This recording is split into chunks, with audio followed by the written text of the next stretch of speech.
Hello dear student, how are you? I am Arvindar. Now welcome to you in my online platform. कल की class में हमने electrostatic potential energy के बारे में पढ़ा था। आज हम उससे संबंधित कुछ न्यूमेरिकल सॉल्व करेंगे। तो देखते हैं हम आज कुछ एग्जाम्पल्स, ठीक है। स्थिर विद्युत स्थितिज ऊर्जा जो पढ़ी थी उसके बारे में कुछ एग्जाम्पल देखते हैं। एग्जाम्पल नंबर 1, पहला एग्जाम्पल देखते हैं। क्या कहा गया है? दो प्रोटॉन एक दूसरे से दो प्रोटॉन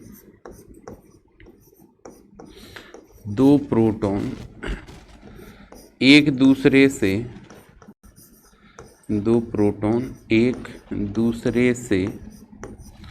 6 गुणा 10 की घात -15 एक दूसरे से 6 गुणा 10 की घात -15 मीटर की दूरी पर स्थित है। मीटर की दूरी पर स्थित हैं। ठीक है। क्या कहा गया है? दो प्रोटॉन एक दूसरे से 6 गुणा 10 की घात -15 मीटर की दूरी पर स्थित हैं। तब उनके मध्य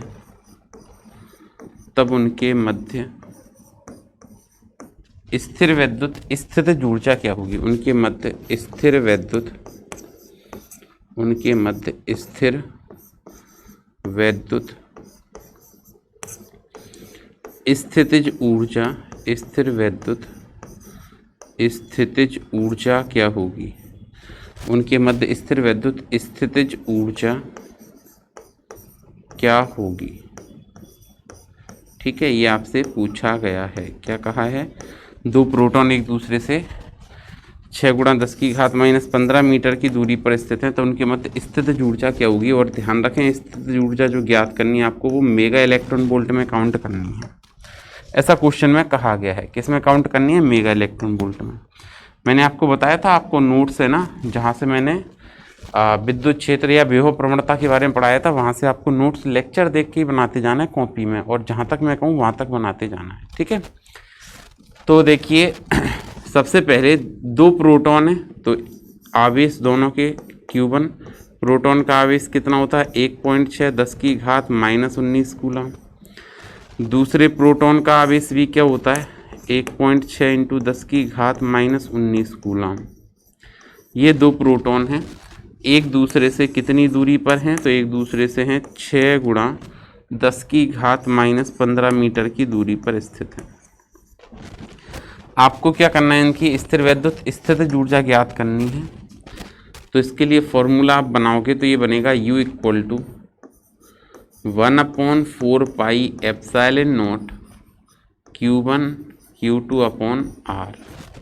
इसको हम सॉल्व करेंगे तो 1/4πε0 9 गुणा 10 की घात 9 हो जाएगा, इंटू Q1 कितना हो गया? 1.6 × 10 की पावर -19 इंटू Q2 ये भी हो गया 1.6 × 10 की पावर -19 अपॉन R कितना है? 6 × 10 की पावर -50। आप इस सबको सॉल्व करोगे तो आंसर आपको मिल जाएगा जूल में। आंसर किस में आएगा? जूल में आएगा। लेकिन आपको आंसर जूल में नहीं चाहिए, आपको आंसर चाहिए मेगा इलेक्ट्रॉन वोल्ट में। किस में काउंट करना है? मेगा इलेक्ट्रॉन वोल्ट में। कैसे आएगा देखें। देखो, सबसे पहले तो हमने इसको कैंसिल कर दिया, 3 से 3 बार और 3 से ये गया 2 बार। इसको हमने आगे लिखा तो ये बना U = ये प्लस का 9 था और ये हमने माइनस का 9 इससे कैंसिल किया। एक मिनट, ऐसा करते हैं, पहले 15 को कैंसिल आउट कर देते हैं। ठीक है, माइनस की 15 से ये कैंसिल किया तो 10 की पावर -4 रह गई। ठीक है, और -4 से इसको कैंसिल किया तो ये 10 की पावर 5 आ गया।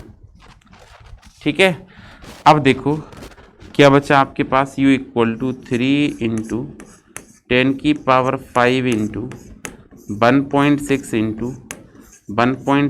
× 10 की पावर -19/2। ये जूल में है ना, जूल को इलेक्ट्रॉन वोल्ट में कैसे बदलते हैं? तो इसका तरीका ये है कि आप 1.6 10 की पावर -19 से आप डिवाइड लगा दें तो ये जूल है ना वो इलेक्ट्रॉन वोल्ट में बदल जाएगा। मतलब 1 इलेक्ट्रॉन वोल्ट इक्वल टू होता है 1.6 10 की घात माइनस 19 जूल। 1 इलेक्ट्रॉन वोल्ट बराबर क्या होता है? 1.6 10 की घात माइनस 19 जूल। अच्छा जी, अब देखिए अगर हम इसको आगे सॉल्व करते हैं तो ये सॉल्व करने के बाद 1.6 माइनस 19 ये कैंसिल हो जाएगा और आपके पास ये 2 से इसको भी हमने कैंसिल किया 2 से, और जब आप ये 2 से कैंसिल करोगे तो ये 0.8 आ जाएगा। ठीक है, तो आप सॉल्व करें तो ये बना u इज़ इक्वल टू कितना 8 3 24 2.4 और यहाँ पर कितना आ गया 10 की पावर 5। अब भी आंसर आपका इलेक्ट्रॉन वोल्ट में है, लेकिन पूछा क्या गया था कि आप आंसर मेगा इलेक्ट्रॉन वोल्ट में कैलकुलेट करें। तो कोई बात नहीं, हमने इसमें क्या किया, मेगा इलेक्ट्रॉन वोल्ट में चाहिए तो 10 से तो डिवाइड लगा दिया। अब डिवाइड करोगे तो मल्टीप्लाई भी करना पड़ेगा, तो 10 की पावर 5 इंटू 10 ये बदल गया आपका मेगा इलेक्ट्रॉन वोल्ट में। सॉरी अभी नहीं, पहले हम इसको पावर में लिख दें। तो देखो आपने इसको 10 का डिवाइड लगाया तो 0.24 इंटू 10 की पावर 5 और 1 10 की पावर 6 आ गया। ये इलेक्ट्रॉन वोल्ट में चल रहा है, और अगर 10 की पावर 6 हटा देंगे तो ये जाएगा 0.24 mega electron volt. This is your answer. तो बात समझ में आई? आवेशों की स्थिर वैद्युत स्थितिज ऊर्जा कैसे कैलकुलेट करते हैं। एक तो हमने 2 आवेशों के लिए पढ़ा था, तो 2 आवेशों पे अगर कोई न्यूमेरिकल आता है तो ऐसे सॉल्व करना है। अगर 2 से ज़्यादा हो गए तो कैसे सॉल्व करेंगे, तो हम नेक्स्ट एग्जाम्पल लेते हैं इसके लिए एक और। दिए गए चित्र में निकाय की स्थिर वैद्युत स्थितिज ऊर्जा ज्ञात करना है। ठीक है, ऐसे लिख लेते हैं हम शॉर्ट में। क्वेश्चन क्या है, दिए गए चित्र में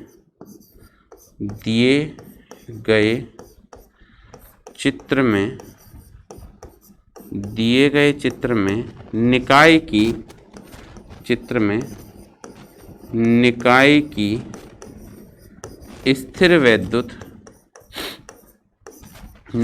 की स्थिर वैद्युत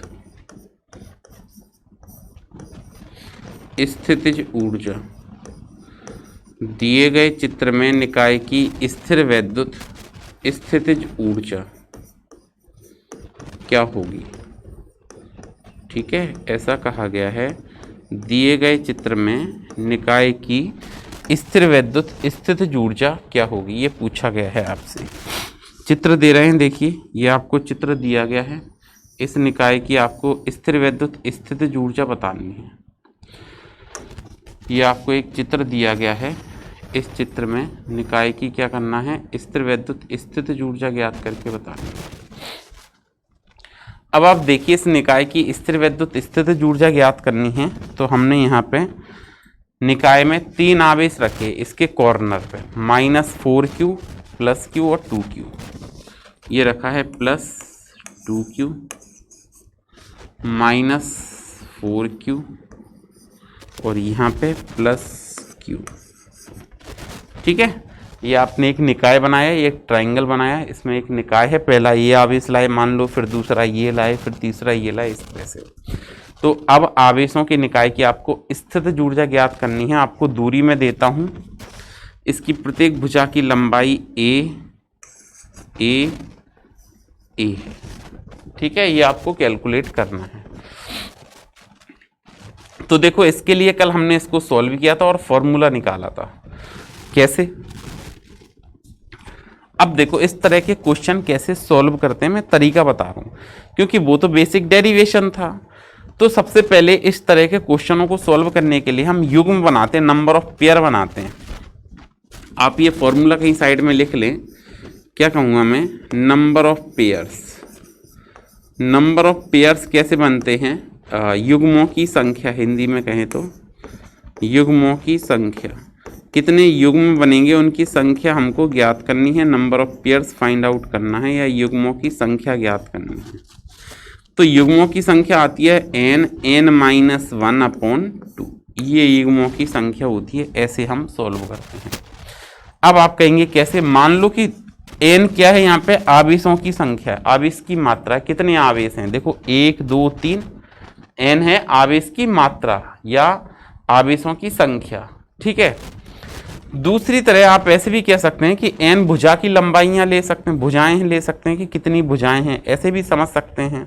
ठीक है, तो देखो अगर मान लो मैं दो आवेश रखें तो एक ही भुजा पे तो आ जाएंगे दोनों आवेश, तो यहाँ पे n की जगह क्या लिखेंगे, दो, दो माइनस एक, एक बचेगा, दो से दो कटा, एक ही पेयर बनेगा। मतलब यहाँ पे आवेश की संख्या n, यहाँ पे कितने आवेश हैं, तीन, तो देखें कितने युग्म बनेंगे, तीन, तीन माइनस एक बटे दो, तीन माइनस एक घटाओगे तो कितना बचेगा, दो, दो से ये दो कट जाएगा, तीन युग्म बनेंगे मतलब यहाँ पे।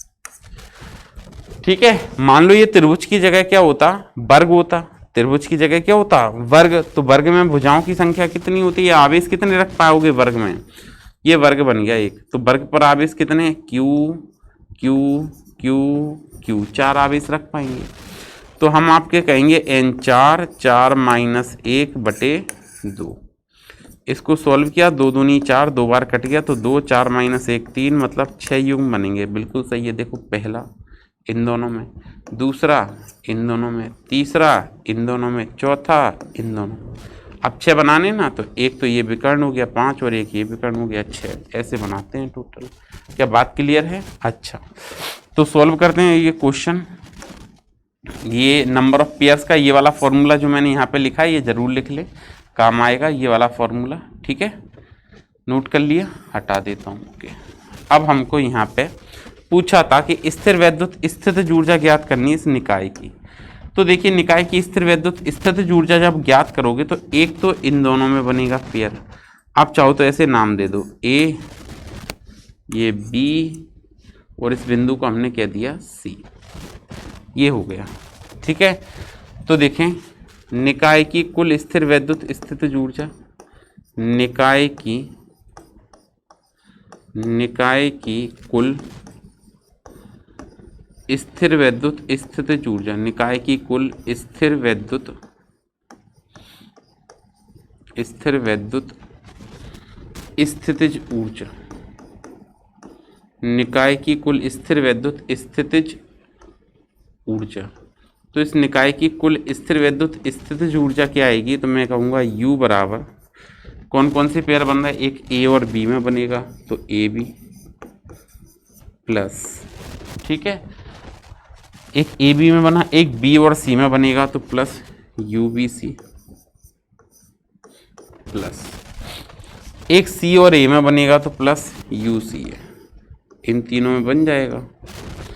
अब वैल्यू रखते हैं, तो मान रखेंगे तो U इक्वल टू, ये मान लो पहला आवेश, ये दूसरा और ये तीसरा, तो हम क्या लिखेंगे, U equal to K Q1, तो Q1 Q2 अपॉन R12, ऐसे लिखा था ना कल हमने formula, plus K Q2 Q3 upon R23, मतलब इन दोनों में Q1 Q2 Q2 Q3 plus K Q3 Q1 upon R31, ये बनेगा।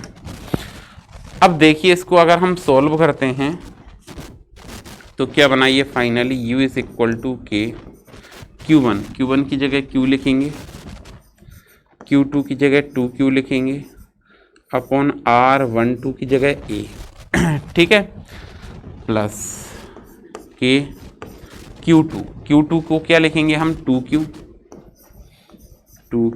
इंटू Q3 की जगह क्या लिखेंगे, माइनस 4Q। अब यहाँ पे स्थिर वैद्युत स्थितिज ऊर्जा कैसी राशि है, अदिश राशि है, और जहाँ राशि अदिश होगी वहाँ पे आपको चिन्ह भी लिखना पड़ेगा, तो माइनस 4Q आ जाएगा, अपॉन R23 कितना है A, प्लस K Q3 क्या है, माइनस 4Q, Q1 कितना है Q अपॉन A। इन सबको सॉल्व करके लिखो, पहले सॉल्व करके लिखेंगे तो U इक्वल टू बनेगा 2KQ² अपॉन A, ये बन गया क्या, 2KQ² upon A, plus minus minus गुणा करें, 4 2 जा 8, 8KQ² अपॉन A, यहाँ पर देखें तो माइनस, ठीक है, ये क्या आ जाएगा -4k Q² अपॉन ए। ये बात समझ आ गई। अब देखें आगे, इन सब में से पहले ये देखो कॉमन क्या आ रहा है, तो हम देखेंगे कि एक तो 2k Q² कॉमन आ रहा है, 2k Q² अपॉन ए, ये इतना टर्म कॉमन आ रहा है, 2k Q² अपॉन ए, तो यहाँ पे एक रह गया, 2k Q² अपॉन ए कॉमन आ गया, एक रह गया, 2k Q² अपॉन ए, तो यहाँ पे क्या बचा -4, और यहाँ क्या बचा -2। इसको सॉल्व करेंगे तो ये क्या बन जाएगा, u equal to 2k Q² upon a, घटा दें 4 और 2 6 में से एक गया तो -5, मतलब यहाँ पे एनर्जी नेगेटिव आएगी, और वो कितनी आएगी, 5 दूनी 10, तो -10k Q² अपॉन ए। क्या बात समझ पा रहे हैं आप, कैसे सॉल्व करना है, सॉल्व करने का तरीका क्या है। अच्छा, अब अगर मान लो इन आवेशों का कोई मान दिया जाता, क्या करते, इनका मान दे देते। मान लो ये कह दिया मैंने, अभी तो हमने ये जनरल सॉल्व कर दिया, मान लो ऐसे कह देते कि 0.1 माइक्रो कूलम है, यदि इसी में क्वेश्चन में आगे मैं जोड़ दूं, यदि Q is equal to 0.1 micro coulomb, Q का मान कितना है आपके पास में, 0.1 माइक्रो कूलम है, और जो भुजा की लंबाई दी गई है आपको A, वो कितनी है आपके पास में, 0.1 meter, A equal to 0.1 meter. और फिर आपसे कहते कि इस स्थिति में इसको सॉल्व करके बताओ। Q का मान दे दिया मैंने, Q का मान कितना दे दिया आपको, 0.1 माइक्रो कूलम दे दिया, और A कितना दे दिया, 0.1 मीटर दे दिया, और फिर आपसे कहते कि इसका फाइनल आंसर बताओ कितना आएगा। तो देखते हैं, अगर इसको सॉल्व करना पड़ा तो हम ऐसे लिख पाएंगे इसको, u is equal to -10, k क्या होता है, 9 × 10 की पावर 9, क्योंकि k होता है 1/4 पाई एप्सिलॉन नॉट, k क्या होता है 1/4 पाई एप्सिलॉन नॉट, वो लिख दिया, इंटू Q², Q क्या है 0.1 माइक्रो कूलम है ना, तो 0.1 × 10 की पावर -6, इसको बदल दिया माइक्रो कूलम से कूलम में, क्या लिखा हमने, 0.1 × 10 की पावर -6 कूलम, ये बदल दिया, अपॉन ए का मतलब कितना, 0.1। अच्छा, आगे सॉल्व करते हैं इसको। अब अगर हम आगे इसको सॉल्व करेंगे तो ये बनेगा क्या, u इज इक्वल टू -10 × 9 × 10 की पावर 9 इंटू 0.1 का स्क्वायर है, मतलब 0.1 × 0.1 दो बार लिख सकते हो, -6 की जगह हो जाएगा ये -12। क्या बात समझ गए, -6 की जगह क्या हो जाएगा, -12 हो जाएगा। अब देखो आगे, ये अपॉन में कितना रह जाएगा, अपॉन में रह जाएगा 0.1। इसको हमने सॉल्व किया तो 0.1 से ये 0.1 डेसिमल हट जाएगा, ठीक है। 10 से इसका मल्टीप्लाई कर दो तो ये भी 1 रह जाएगा, मतलब u क्या आ गया तुम्हारे पास में, 9 माइनस का 9 × 10 की पावर 9, और इसको सॉल्व करके लिखेंगे तो 10 की पावर -12, मतलब फाइनल आंसर आ गया -10 की power -3 joule. This is your final answer. तो बात समझ में आई, इस टाइप का क्वेश्चन हम कैसे सॉल्व करेंगे। अब 3 आवेश की जगह हम 4 आवेश रख सकते हैं, तो 4 आवेश रखेंगे तो भी कैसे सॉल्व करना है आप समझ रहे होंगे बात को, ठीक है। तो आज के लिए इतना ही, कल मिलते हैं फिर नई क्लास में एक और नए कॉन्सेप्ट के साथ। तब तक पढ़ते रहिए, सुरक्षित रहिए। Thank you.